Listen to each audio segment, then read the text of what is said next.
Olá! Se você tem vergonha de falar em público, se você tem medo quando tem mais de uma pessoa no recinto ou em algum local, em algum ambiente, né? Se você tem problema, dificuldades para falar para um público de mais de 10 pessoas, você tem pavor de câmera, ou simplesmente nem tem medo, simplesmente você apenas trava. Ligou uma câmera, você já não consegue entregar mais nada, não consegue falar mais nada, né? Se tiver uma plateia, algumas pessoas na sua frente, você já fica sem graça, não consegue falar, não consegue sair. Deixa eu te falar uma coisa, isso está associado a problema emocional. E é exatamente essa trava que eu vou tirar agora com você aqui nesse vídeo. Antes de eu entrar aqui no conteúdo, de eu mostrar para você que trava é essa e como você vai fazer para poder tirar essa trava e vai te destravar para você poder ficar bem à vontade na frente de uma câmera, num público de muitas pessoas, você não vai acreditar. Essa pessoa que está falando com você aqui era quase que, eu não vou dizer 100%, porque eu nunca vi um gago 100%, mas eu era muito gago. Então toda palavra que tinha 3 sílabas, eu não conseguia falar a palavra completa de 3 sílabas sem antes repetir no mínimo 3 vezes, exatamente. Eu repetia 3 vezes a mesma sílaba. Então eu tinha um problema de gagueira muito difícil.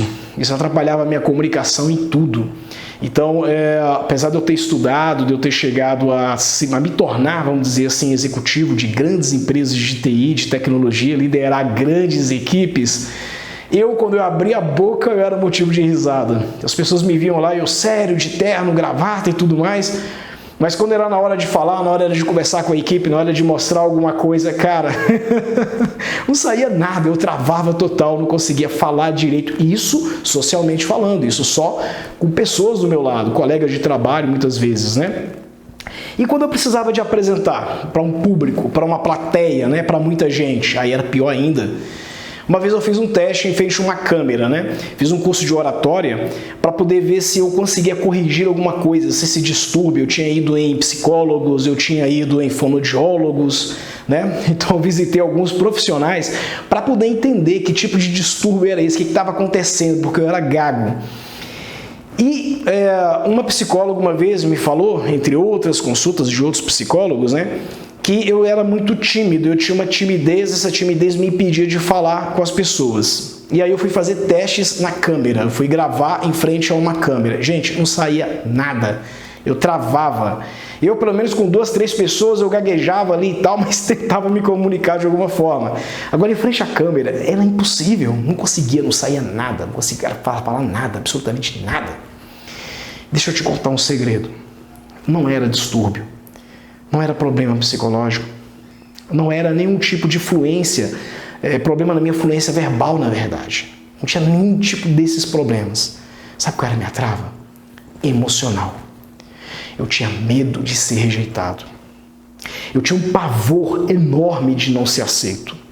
Eu tinha medo de, na hora que eu abrir a boca de eu falar alguma coisa, eu falar besteira e alguém me taxar por eu estar falando besteira, eu falava asneira, eu ia falar alguma coisa que eu ia ser um motivo de chacota, de ridicularização. E aí o que aconteceu? Eu comecei a ler livros de PNL, exatamente PNL, Programação Neurolinguística. E eu lendo esses livros de PNL, o que eu percebi? Eu percebi que a maioria das pessoas, elas não conseguem atingir as suas metas e os seus resultados porque elas têm travas emocionais. E essas travas emocionais, muitas vezes, elas são geradas na infância e adolescência. Então, na fase da infância, é onde esses maiores bloqueios mentais e emocionais são instalados em nossa mente. Então, a partir do momento que o papai fala assim para você, você não vai conseguir, você é um burro, você não sabe matemática direito, você nunca vai dar certo, não sei o que, começa a falar essas coisas, isso fica imputado dentro da sua mente, desce para o subconsciente e se transforma em uma crença, exatamente, uma crença limitante. Essa crença limitante ou essa crença negativa, ela acaba virando um bloqueio, ou seja, uma barreira na sua mente que impede que outras coisas que são contra aquela crença se instalem dentro da sua mente. Então as coisas que são, vamos dizer assim, contrárias àquela programação mental que foi instalada, elas são embarreiradas, elas são impedidas de entrar. Então, racionalmente falando, não adianta você falar para um gago, né? Tenha mais segurança, melhora a sua postura na hora de falar, você vai falar corretamente, pensa na frase completa e fala cantando, começa a arrumar técnicas, né? Para o cara poder tentar falar fluentemente. Você percebe, não sei se você conhece, tem algum amigo gago, sabe de alguém que foi gago, mas isso não funciona. Simplesmente não funciona.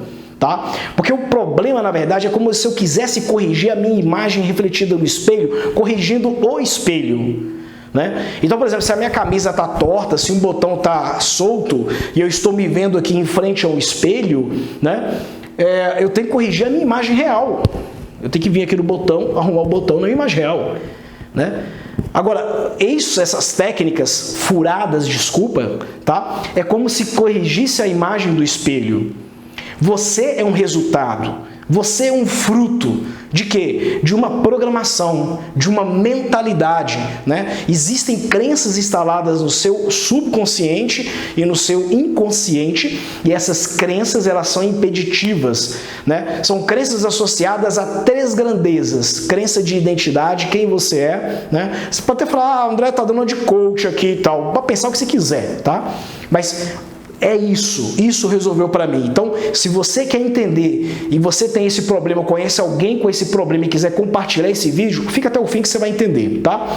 Crença de identidade, crença de capacidade, perigosíssima, e crença de merecimento. Crença de identidade, você não saber quem você é. Você não ter uma identificação, você não ter uma identidade própria, você ficar se espelhando em outras pessoas, ficar olhando para outras pessoas, admirar fulano, admirar Beltrano, mas nessa admiração você vai fazer uma comparação entre você e aquela pessoa. E o problema está aí. Na crença de identidade, quando você faz uma comparação do seu eu com outra pessoa, você percebe que aquela pessoa ela tem qualidades que talvez você nunca vai ter. Uma delas é fluência na linguagem. O cara consegue falar muito bem, como eu estou falando com você aqui fluentemente, sem gaguejar nada. Então, quando a pessoa faz essa comparação, gera nela uma outra crença limitante, um bloqueio mental, né, que a maioria dos estudos psicológicos chamam isso de quê? Chamam isso de complexos. Então, o cara vai gerar um complexo, uma coisa que ele não tinha, né, em relação àquela pessoa que ele está tentando se espelhar. Então, problema de crença de identidade. Crença de capacidade. Você, por causa da identidade, você se julga incapaz muitas vezes de chegar em determinado local. E isso acontece de forma automática, ou seja, no seu inconsciente. Você não percebe que isso acontece. Então, quando o papai, por exemplo, você levava uma nota, né, para casa quando você era criança, uma nota baixa, né, em determinado tipo de matéria, você levava aquela nota baixa e o papai olhava para aquela nota baixa e falava assim: que é isso, meu filho? Você não estuda? O que você está fazendo então, se você não está estudando? Dá um jeito de melhorar essa nota aqui. O que sua tia vai pensar? O que sua avó vai pensar? E começa a falar um bocado de coisa na cabeça da criança. A criança ela vai olhar para aquele problema que talvez era tão insignificante e aquele problema toma uma dimensão gigante. Ele fica enorme, né? E toda vez que alguém age daquela forma que o papai agia, que isso, cara? Você é assim? Que isso, menina? Para com isso e tal, não sei o quê. Inconscientemente é ativado esse bloqueio. Esse bloqueio, ele pá, liga, ele starta, é um gatilho, ele vai startar, pá. Quando ele starta na sua mente, acabou, você trava. Dali para frente você não consegue fazer mais nada. Porque você vai ressuscitar, você vai responder uma reação emocional que você tinha na época que seu pai fazia aquilo, na época que sua mãe fazia aquilo, ou que alguém fazia aquilo com você. Esses traumas gerados na infância e na adolescência, eles são ativados a partir do momento que uma situação ela é parecida com a situação que você vivenciou lá atrás e que te gerou um impacto emocional, te gerou um trauma, um complexo de inferioridade ou qualquer coisa do tipo. Então essa crença de capacidade, crenças de capacidade negativas, elas são startadas a partir do momento que situações se identificam com situações anteriores que você vivia. E aí não precisa dizer nada. Você lá dentro de você se sente incapaz. Você se sente que não pode fazer, você sente que, cara, isso aqui não é pra mim, né? Você se sente inferiorizado em relação às outras pessoas que conseguem. Ah, não, mas o fulano consegue porque ele tem dinheiro, o fulano consegue porque ele é rico, o fulano consegue porque o marido dele é desse jeito, o marido dela é assim. Ah, porque o filho é porque o cara nasceu, porque ele é alto, porque ele tem olho azul, porque não sei o quê. Você vai começar a arrumar argumento, vai começar a arrumar desculpa para poder justificar a sua incapacidade. E a melhor forma de resolver a falta de capacidade é você enfrentando ela de frente. Eu vou falar um pouquinho mais sobre isso na frente. Agora vem a terceira crença, merecimento. Essa crença de merecimento é uma das crenças mais perigosas e mais sutis que são instaladas quando são crenças negativas de merecimento. Por quê? Vamos imaginar o seguinte, que você é uma pessoa muito bem sucedida, trabalhou numa empresa muito legal, ou construiu sua própria empresa, seu próprio negócio, ganhou dinheiro e comprou um carro muito legal, né? E você está andando na rua e tal, de repente você para no sinal, no semáforo, e vem aqueles meninos, né, vendendo bala na rua e tudo mais, e você olha aquela condição e fica mexido com aquilo. E você começa a ter sentimento de culpa por você estar num carrão, dirigindo um carrão, e uma criança vendendo bala no sinal, né? Nem sabe se essa criança tem comida em casa, então isso começa a mexer com você, né? Então a dor da falta do próximo, da escassez do próximo, começa a ser identificada dentro de você, e isso começa a gerar algumas, vamos dizer assim, apunhaladas mentais, né? Ou seja, você é bombardeado por uma série de pensamentos de condenação e de julgamento, né? Cara, você num carrão desse, menina, você num carro maravilhoso desse, e olha a situação do garoto, olha, você acha isso justo? Você andar de carrão? Olha a casa que você mora, e olha como é que tantas pessoas estão aí fora, você acha isso justo? E aí começa a mexer aonde? Na sua crença de merecimento, começa a fazer com que você não se sinta merecedor daquilo que você tem, né? Então, essas três grandezas de crenças instaladas, agrupadas nos grupos de identidade, capacidade e merecimento, eles são altamente nocivos e sabotadores para o nosso sucesso. Eles vão impedir que a gente seja pessoas muito melhores, eles vão impedir o nosso crescimento, eles vão fazer com que a gente não atinja o status quo que a gente precisa atingir, né? Ou seja, chegar na sua meta, chegar no seu resultado, né? E você vai ficar sempre ali, travado, tendo uma vida, vamos dizer assim, na média, né? Mediana, medíocre, né? Como a gente fala. E tá contente com isso, porque você vai olhar para trás e falar, mas tem gente pior do que eu, não, mas esse resultado tá bom para mim, eu cheguei até longe, eu não sabia nem que eu ia chegar tanto assim, e pronto. Começa a te sabotar, começa a te podar. Agora, quando eu descobri em mim, quando eu entendi as crenças de identidade, as crenças de capacidade, as crenças de merecimento, eu comecei a olhar para mim com uma forma diferente. A primeira coisa que aconteceu comigo foi um empoderamento. Que empoderamento foi esse? Eu entendi que eu era, longe de religião aqui, pelo amor de Deus, eu não estou falando de religião nenhuma, mas é a crença que eu tenho, é o que eu acredito. Eu acredito que o homem, ele é imagem e semelhança de Deus. Eu acredito que o homem, ele foi criado com um propósito, né? Na verdade, o homem tem dois propósitos que eu acredito. O propósito de evoluir e de compartilhar. Então, tudo que o homem conhece, que faz ele crescer, que faz ele evoluir, ele compartilha. Ele tem uma obrigação moral e ética de dividir aquilo com alguém. É o que eu estou fazendo com você nesse vídeo. Estou dividindo o que funcionou para mim. Isso mesmo. Um cara gago, um cara míope. Eu esqueci de falar isso também, né? Cara, eu tinha 7 graus de miopia. Eu usava um óculos dessa grossura aqui, ó. Quando chovia era uma coisa horrível. Porque até hoje não inventaram um desembaçador e para-brisa para óculos. Então, eu sofria muito quando chovia. E aí eu olhei para mim, para dentro de mim e falei, cara, para com esse coitadismo, para com esse vitimismo. A partir de hoje eu vou ser senhor da minha vida, eu vou assumir as rédeas da minha vida. Eu vou me assumir como filho de Deus, como imagem e semelhança de Deus, como algo criado para crescer, para evoluir, para prosperar. E eu assumi essa identidade, eu construí uma nova pessoa, me impregnei nessa nova pessoa. Gente, foi incrível, eu não sei o que dizer para vocês. Quando exatamente que a gagueira foi embora? Ela não foi embora de uma hora para outra, tá? Ela foi embora à medida que eu assumi esse empoderamento. Isso foi acontecendo, né? E eu comecei a trabalhar algumas travas que eu tinha nas crenças de merecimento. Teve um dia que eu comprei uma Mercedes novinha, né? 280 mil, se eu não me engano, né? Comprei uma Mercedes, um carro de luxo, novinho. Eu falei, eu mereço esse carro, eu trabalhei, cresci, tive sucesso, enfim, eu mereço, eu quero ter esse carro, é um prazer, um gozo. Foi uma delícia ter aquele carro. Hoje eu tenho um Audi, né? Eu tenho outro carro. Mas assim, eu comprei aquele carro porque era uma coisa de... Era um presente que eu queria me dar. Eu falei, André, parabéns, esse ano para você foi fantástico. Você gerou transformação em vidas, você ajudou muitas pessoas, você fez negócios crescerem, você criou empresa, você vendeu empresa, né? Foi legal para você, foi muito bacana para você. Parabéns, sucesso, você merece esse carro. Compra esse carro porque você merece. Eu não comprei só a Mercedes não, tá? Eu comprei a Mercedes e uma moto também, uma Ducati. Inclusive eu tenho até tem uma miniatura dela lá no escritório meu lá, tá? Uma Ducati Monster, né? Aquela moto maravilhosa, grandona, uma moto bem grandona, do tanque bem grandão. Uma moto maravilhosa. E aí eu comprei, me dei de presente a Mercedes e, para não me contentar muito, eu me dei também uma moto, né? Bom, aí além de tudo uma viagem também, fiz uma viagem com a minha família. Mas enfim, isso porque eu fui contra-intuitivo com a minha própria crença, eu quis quebrar a minha crença. Quando eu pensava assim, não, muita gente já quer saber de uma coisa, que nada, aí que eu vou fazer mesmo, aí que eu vou fazer mesmo. E aí eu comecei a tratar as minhas crenças. Eu comecei a me desafiar. Então, na época que eu estava ainda trabalhando no empoderamento, nós entregamos um projeto de 7 milhões para o Serpro na época, em tempo recorde. Eu era gerente desse projeto, eu e minha equipe, nós entregamos esse projeto com 15 dias. Né? Nós tínhamos lá 75 dias sob contrato para poder entregar aquele projeto. E no prazo de 75 dias eu falei, não, a gente consegue fazer com menos. Então eu negociei, chamei a HP, chamei a Oracle, algumas empresas que a gente tinha lá e tal, coloquei algumas pessoas para poder me ajudarem a fazer negociação com software, com sistema operacional, com hack, com uma bocada de coisa. E aí, quando eu fiz essa demanda, startei, paralelizei todas essas atividades, o que aconteceu? O resultado começou a vir mais rápido do que eu imaginava.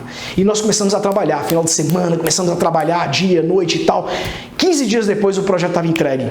Montadinho, bonitinho, em produção para o cliente, funcionando perfeito. Projeto de 7 milhões de reais. E aí eu ganhei um prêmio por isso. Eu fui chamado pelo PMI, né, que é o Project Management Institute, que é o Instituto Internacional de Gestão de Projetos. Eu sou PMP, né, sou o Project Manager Professional.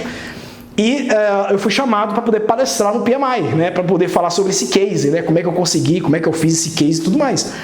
E no palco, na sala, na verdade, tinha aproximadamente lá 1.600 pessoas naquela sala. Eu falei, bom, eu conversei com a minha equipe, parabenizei a minha equipe um dia antes, a gente fez uma festinha, uma comemoração e tudo mais, falei, a mesma coisa.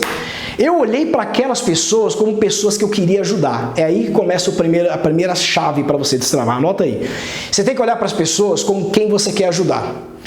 Aquelas pessoas, elas têm uma necessidade, têm um desejo de você descobrir alguma coisa. Lembra que eu falei das 2 missões básicas do ser humano, que é evoluir e compartilhar? Eu evoluí, eu aprendi alguma coisa ali na área de gestão de projeto que me trouxe um resultado muito rápido em tempo recorde. E aí eu precisava de compartilhar aquilo com aquelas pessoas. Isso me deu motivação, me deu empolgação. Você sabe como é que eu subi naquele palco? A primeira coisa, eu contei uma piada. Só que a piada foi tão sem graça que a galera riu mais da minha piada sem graça, que eu não sei contar piada, do que da própria piada em si. Isso quebrou o gelo. Isso deixou todo mundo mais aberto, isso desarmou muita gente, né? Eu tava de paletó, eu lembro que eu tirei o paletó, eu tava de terno e gravata, na verdade, eu lembro que eu tirei o paletó para ficar mais à vontade e tal, e comecei a conversar com as pessoas, eu comecei a falar, não, galera, e aí o cara foi entregar um negócio para mim, botou o negócio no chão, imagina botar aquele negócio no chão e tal, não pode e tal, não sei o quê. E aí eu comecei a contar algumas partes engraçadas, algumas partes de risco, na gestão de risco de projeto que eu fiz, e eu comecei a me sentir muito à vontade, muito em casa. Porque eu fui eu. Anota a segunda chave aí. Você tem que ser você mesmo.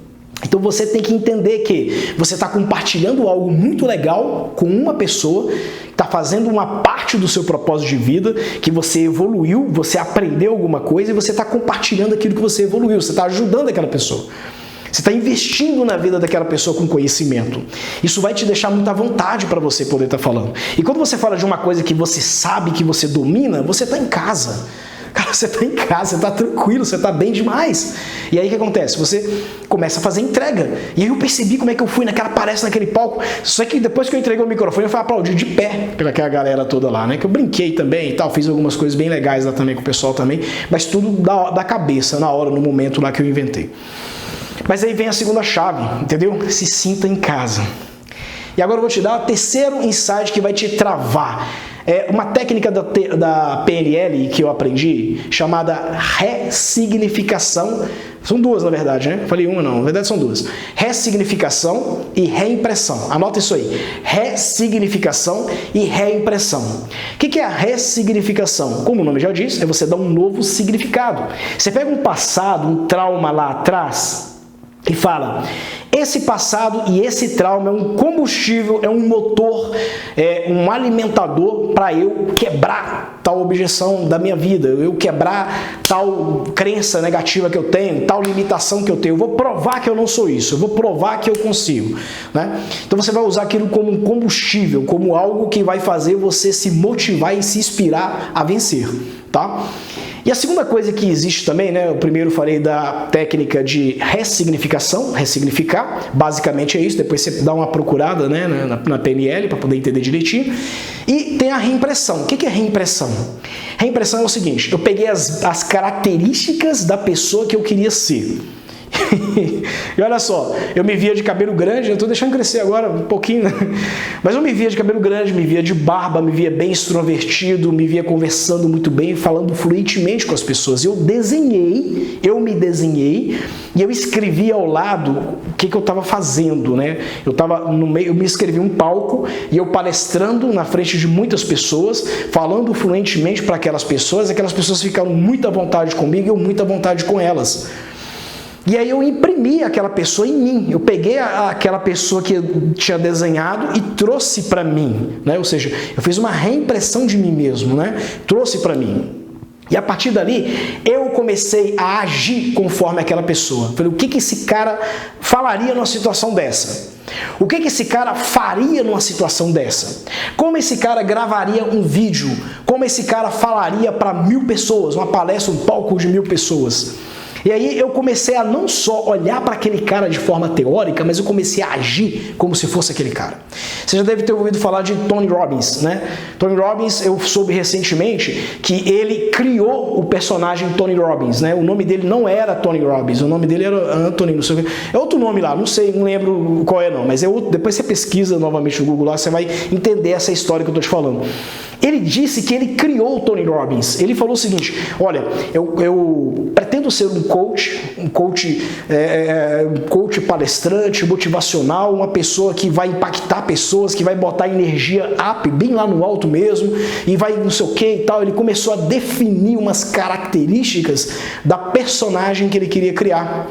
E aí o Tony Robbins usou uma técnica de PNL, que é essa que eu te falei, a técnica da reimpressão, e reimprimiu isso aí nessa pessoa. E quando ele reimprimiu, ele se tornou Tony Robbins. Então, você vai ver várias entrevistas aí do Tony Robbins dizendo que ele criou o personagem Tony Robbins, né? Tony Robbins não é o nome dele, não. Tony Robbins é uma pessoa que ele criou. Quer ver outro exemplo aqui pertinho de nós? Silvio Santos. Silvio Santos, o nome dele é... Desculpa, o nome dele é Senhor Abravanel. Ele criou o personagem Silvio Santos. Por quê? Nome artístico?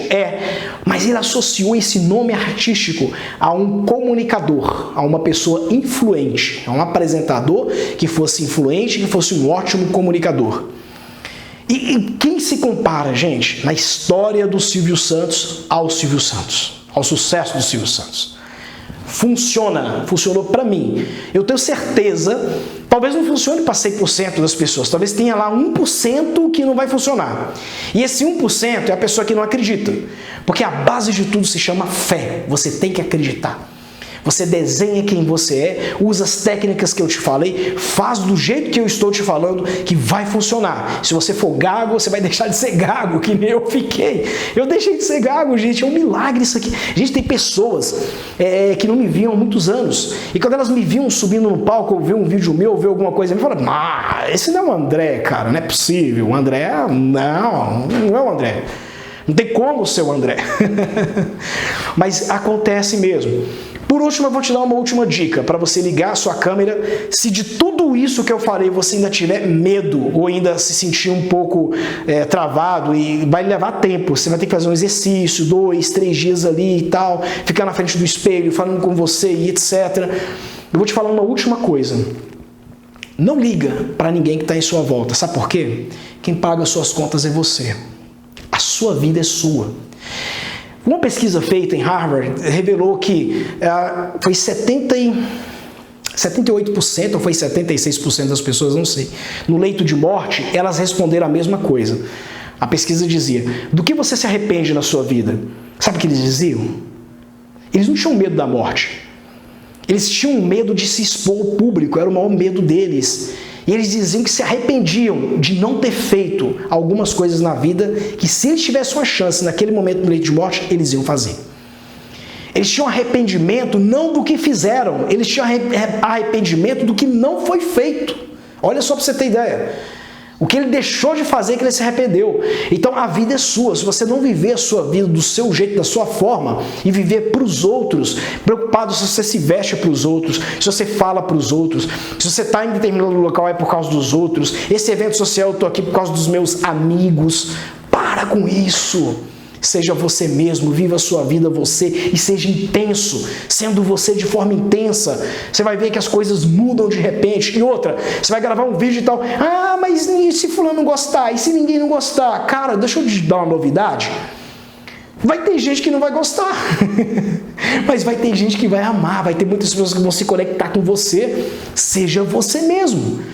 Viva a sua vida, faça do seu jeito, faça as coisas do jeito que você quer. Não tenha medo de ser você. E não ligue para as opiniões alheias, ninguém paga suas contas. Quando chegar no final da sua vida, é você que vai prestar conta da sua vida, não são eles. Então preste atenção numa coisa, viva a sua vida, seja você, viva do jeito que você quer viver e não ligue para as opiniões alheias. Isso com certeza vai ser um grande empurrão para você ligar a câmera e começar a falar diante dela. E eu vou te desafiar, hein? Liga a câmera. Manda para mim o seu vídeo, manda no direct do meu Instagram. Me segue no Instagram lá, @souandrecosta. Meu Instagram, @souandrecosta. Me segue no Instagram, liga a câmera, grava um vídeo, manda para mim um vídeo. Você vai ver que vai ficar espetacular. Seja você mesmo, fale diante da câmera. Não tenha medo da crítica. Melhor o fundo, melhor a imagem. Toma banho. Seja você, se conecta, se você cresceu, se você evoluiu, aprendeu, agora é uma obrigação moral e ética você compartilhar o que você aprendeu, porque tem muitas pessoas que precisam do seu conhecimento. Assim como eu estou dividindo com você o que eu fiz, que melhorou para mim, eu tenho certeza absoluta, sem sombra de dúvida, pelo menos uma pessoa eu vou impactar com esse vídeo, eu vou ajudar com essa mensagem que eu estou gravando aqui, ok? Beijo no coração, meu nome é André Costa, me segue nas redes sociais e bora prosperar!